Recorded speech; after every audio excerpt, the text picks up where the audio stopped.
Hello friends, super magic રસોઈમાં મિત્રો હું આપનું સ્વાગત કરું છું।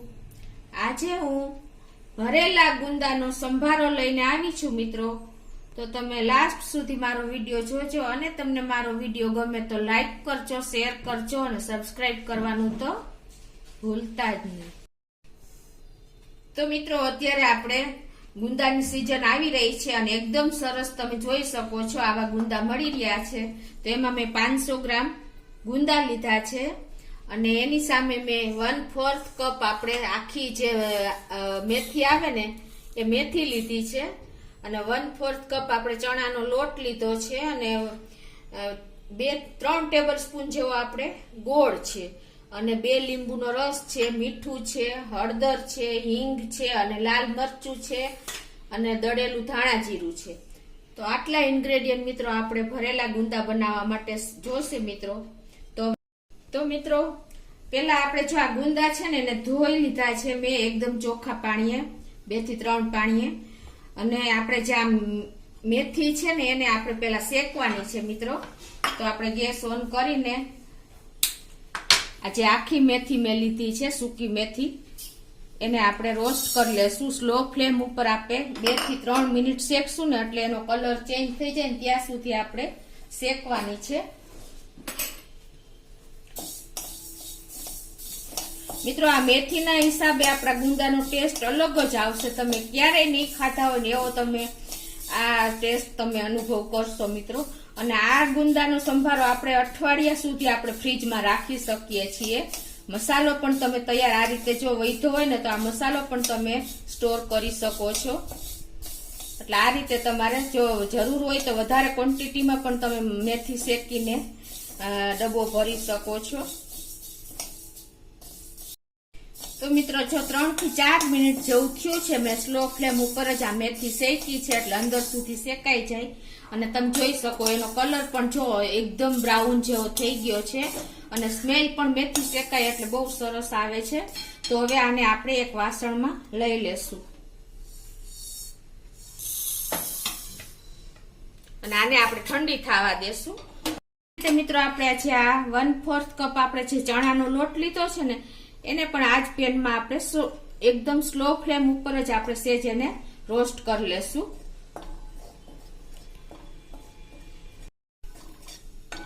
તો મિત્રો જો આ 2 થી 3 મિનિટ થઈ છે અને સ્લો ફ્લેમ ઉપર આપણે ચણાનો લોટ પણ જો શેકાઈ ગયો છે અને આની જગ્યાએ તમે જો ગાંઠિયા લેવા હોય ને તો પણ તમે ગાંઠિયા પણ લઈ શકો છો।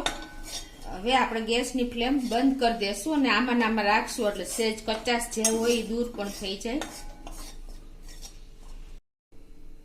તો મિત્રો જો ધોયેલા ગુંદાને આપણે એકદમ કોરા કપડાથી લૂછી લેવાના છે। એટલે જો પાણી હશે ને તો તમારા હાથમાં જે ઠળિયા કાઢશો ને ત્યારે ચીકાશ બહુ લાગશે, એટલે સેજ કોરા હોય તો વધારે તમને કમ્ફર્ટેબલ રહેશે। હવે આપણે આના આ બધા જે ડીટા છે એ પણ અલગ કરી લેશું આ રીતે મિત્રો ચપ્પેથી આપણે ઈઝીલી દૂર થઈ જાય છે। મિત્રો જો તમારે ભરવા માટે ગુંદાનો સંભારો આપણે ભરેલો કરી છે એટલે તમારે આ રીતે જો મોટા ગુંદા પાસ કરવાના લેવાના એટલે તમને થોડુંક ઈઝી પડે ભરવા માટે। આ જ રીતે હું બધા ગુંદાને તૈયાર કરી લઉં છું। તો મિત્રો જો આ રીતે ડીટા આપણે કાઢ્યા પછી હવે આપણે શું કરવાનું છે, આના બીન્સ પણ જે અંદર ઠળિયા હોય ને એ પણ કાઢવાના છે, કેમ કે આપણે આખા ઠળિયા જ ગુંદા રાખવાના છે એટલે ઠળિયો તમારે કાઢવાની હું તમને ટ્રીક પણ બતાવી દઉં। એમાં શું કરવાનું છે, તમારે આ રીતે મીઠાવાળા હાથ કરી લેવાના છે મિત્રો આ રીતે, અને તમારે જો આ રીતે તમે પ્રેસ કરશો ને તો પણ ઈઝીલી જો ઠળિયો નીકળી જશે। આ રીતે ચપ્પેથી તમારે પછી અલગ કરતો જવાનો અને સાઈડમાં તમારે આ રીતે રાખતું જવાનું। તમારે મીઠાવાળા હાથ હશે ને મિત્રો એટલે તમારે આ ગુંદામાં ઈઝીલી તમે ઠળિયા કાઢી શકશો।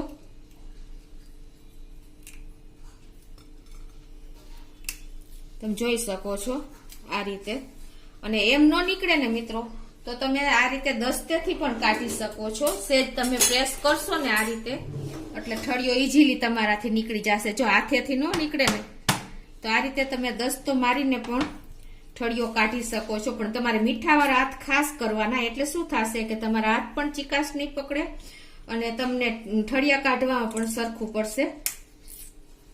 હું તો જો આ રીતે જ કાઢું છું કે આપણે ઠળિયો આવી રીતે પ્રેસ કરશો ને ગુંદું, એટલે ઈઝીલી અંદરથી ઠળિયો તમે એક હાથમાં ચપ્પેથી કાઢી શકશો, એટલે તમારા હાથ પણ ચીકણા નહીં થાય. પાછું તમારે થોડી વાર એવું લાગે એટલે પાછા મીઠાવાળા હાથ કરી લેવાના મિત્રો. આમાં મીઠું ગુંદા ઉપર વેરાય તો પણ કાંઈ વાંધો નહીં. તો આ જ રીતે હું બધા ઠળિયા કાઢી લઉં છું.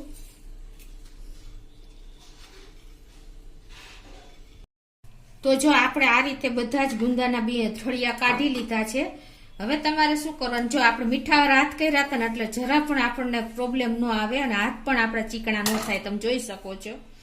હવે આપણે આ બધા ઠળિયા આ બધા ગુંદામાં આપણે આ રીતે મીઠાવાળી આંગળી કરીને મિત્રો આ રીતે આપણે એના અંદરથી ચીકાશ થોડીક દૂર કરી નાખવાની છે. તમે આ રીતે આંગળી મીઠાવાળી હશે ને એટલે બધા ગુંદામાં ઈઝીલી તમારે જો ચીકાશ નીકળી જશે. જુઓ તમે આ રીતે તમારે ઇન્સ્ટન્ટ જો ગુંદા ભરવા હોય ને તો આ રીતે તમે કરી શકો છો. નહીતર તમારે શું કરવાનું કે કેરી હોય કે કેરીનું પાણી હોય કે આપણે લીંબુ હોય એ અંદર તમે પોર કરી રેડીને પછી થોડીક વાર તમારે રાખવા પડે. પણ આપણે આ ઇન્સ્ટન્ટ કરીએ છીએ એટલે તમે આ રીતે ઈઝીલી મીઠું વાળી આંગળી કરીને અંદરથી ચીકાશ બધી લઈ લેવાની.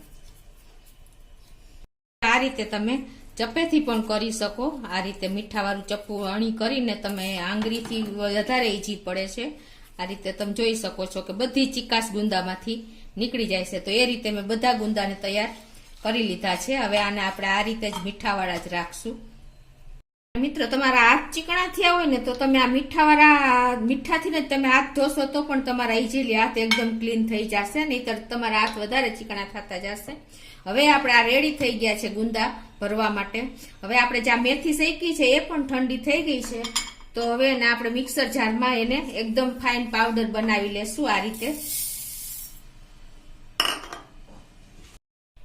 તો જો આપણે મેથીનો પાવડર બનાવી લીધો છે. આ રીતે તમારે કરવાનો છે. તમે જોઈ શકો છો મિત્રો એકદમ ફાઇન પાવડર આપણો તૈયાર થઈ ગયો છે.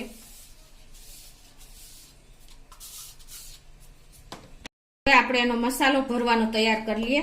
એમાં જે આ 1/4 કપ મેં મેથી પીસીને શેકેલી એ નાખી છે અને આ 1/4 કપ આપણે ચણાનો લોટ શેકી લીધો છે એ પણ એડ કરી દેશું. હવે એમાં આપણે મિત્રો ટેસ્ટ એકોર્ડિંગ સોલ્ટ નાખશું, કેમ કે આપણે ગુંદામાં પણ સોલ્ટ છે જ ઓલરેડી. આપણે મીઠાથી એને ક્લીન કર્યા છે એટલે હવે આમાં જોતા પૂરતું જ આપણે એ પ્રમાણે હું અડધી ટીસ્પૂન જેવું નાખું છું. એમાં આપણે 1/4 ટીસ્પૂન જેટલી આપણે હિંગ પણ નાખી દેશું.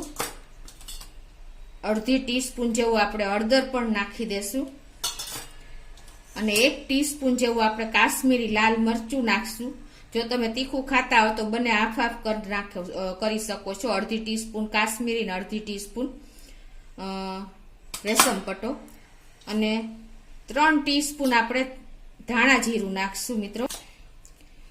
અને હવે એમાં આપણે આ જે 3 ટેબલ સ્પૂન જેવો આપણે ગોળ લીધો છે એ પણ એડ કરી દેશું.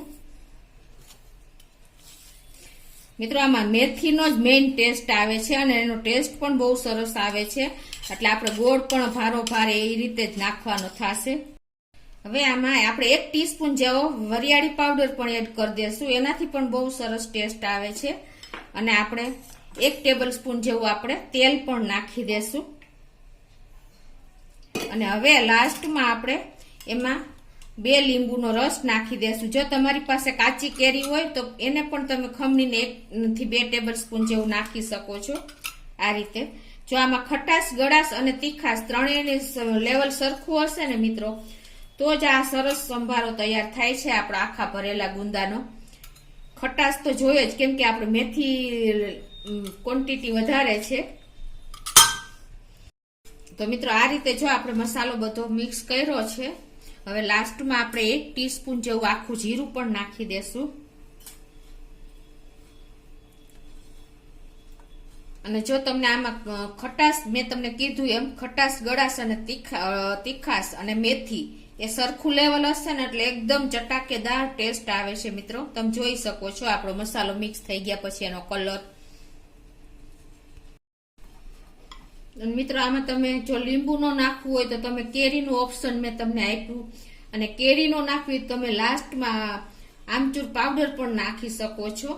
હવે આપણે જો આ મસાલો તૈયાર થઈ ગયો છે, હવે આપણે બધા ગુંદાને આ રીતે એને ભરી લેશું, કેમ કે આપણે જો આમાં મીઠું નાખીને ચીકાશ તો દૂર જ કરી નાખી છે. એટલે આ રીતે આપણે હળવા હાથે બધા ગુંદાને આખા ભરી લેશું. આ રીતે જ આપણે જો બધા ગુંદા ભરતા જઈશું મસાલાથી. અને મિત્રો તમે જો આ ગુંદામાંથી ચીકાશ દૂર નહીં કરો ને તો પણ ચાલશે, કેમ કે આપણે મેથી ભરી છે ને એટલે એનો ટેસ્ટ ચીકાશ દૂર જ કરી નાખશે એકદમ, જે અંદર મેથી એનો પાવડર આવે છે ને એટલે. તો મિત્રો જો આપણા ગુંદા સરસ એકદમ ભરાઈ ગયા છે આખા ગુંદા, અને આટલો મસાલો વધ્યો છે એ આપણે ઉપરથી એમાં સ્પ્રિંકલ કરશું. તો હવે આપણે ગેસ ઓન કરીને એક પેનમાં તેલ મૂકી દઈએ 3 ટેબલ સ્પૂન જેવું. તો આપણું તેલ પણ ગરમ થઈ ગયું છે. હવે એમાં આપણે 1 ટીસ્પૂન જેવી આપણે આખું જીરું નાખી દેશું, અને 1 ટીસ્પૂન જેવું આપણે રાઈ નાખી દેશું, અને અડધી ટીસ્પૂન જેવી આપણે હિંગ નાખી દેશું, અને સહેજ આમથી 1/4 ટીસ્પૂન જેવી આપણે હળદર પણ નાખી દેશું. હવે આપણે જે આ ગુંદા ભર્યા છે ને એ પણ એમાં એડ કરી દેશું.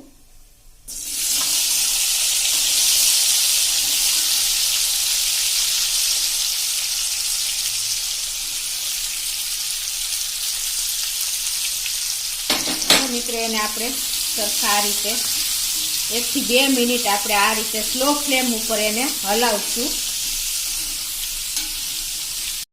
થઈ ગઈ છે. હવે એમાં આપણે 1/4 ટીસ્પૂન જેટલું સહેજ જ આપણે ઉપરથી મીઠું નાખશું, કેમ કે આપણે મસાલામાં અને ગુંદામાં આપણે ક્લીન કરવામાં મીઠું એડ કર્યું છે. તો આ રીતે મિત્રો આપણે એને એકદમ સ્લો ફ્લેમ ઉપર જ આપણે આને પકવવાના છે. હવે આની ઉપર આપણે આ રીતે સ્લો ફ્લેમ કરીને ઉપર આપણે આ રીતે ડીશ ઢાંકી દેશું, અને એમાં આપણે ઉપર પાણી મૂકશું આ રીતે, અને આને આપણે 15 મિનિટ સુધી આપણે આને ચડવા દેશું. વચ્ચે આપણે 15 મિનિટ ચડવા દેશું, એમાં વચ્ચે વચ્ચે આપણે હલાવતા રહેશું 5-5 મિનિટે. તો મિત્રો જો 15 મિનિટ થઈ ગઈ છે, અને હવે આપણે ચેક પણ કરી લઈએ. વચ્ચે વચ્ચે આપણે હલાવતા રહ્યા છે 2 થી 3 વાર. હવે જો આપણો સંભારો પણ સરસ ચડી ગયો છે, તમે જોઈ શકો છો. હવે આપણે આમાં જે મસાલો વધ્યો છે ને, આ ભરતા મસાલો જે આપણે વધ્યો એ આપણે થોડોક આમાં ઉપરથી સ્પ્રિંકલ કરી દેશું.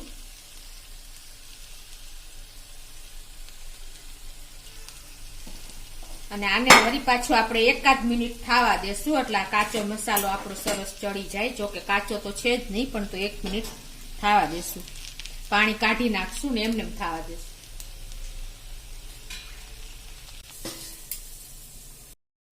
તો મિત્રો જો મસાલો ઉપર આપણે સ્પ્રિંકલ કર્યા પછી 1 મિનિટ થઈ ગઈ છે, અને આપણો મસાલો પણ સરસ ચડી ગયો છે, તમે જોઈ શકો છો. હવે એને આપણે આ બધું મિક્સ કરી લેશું.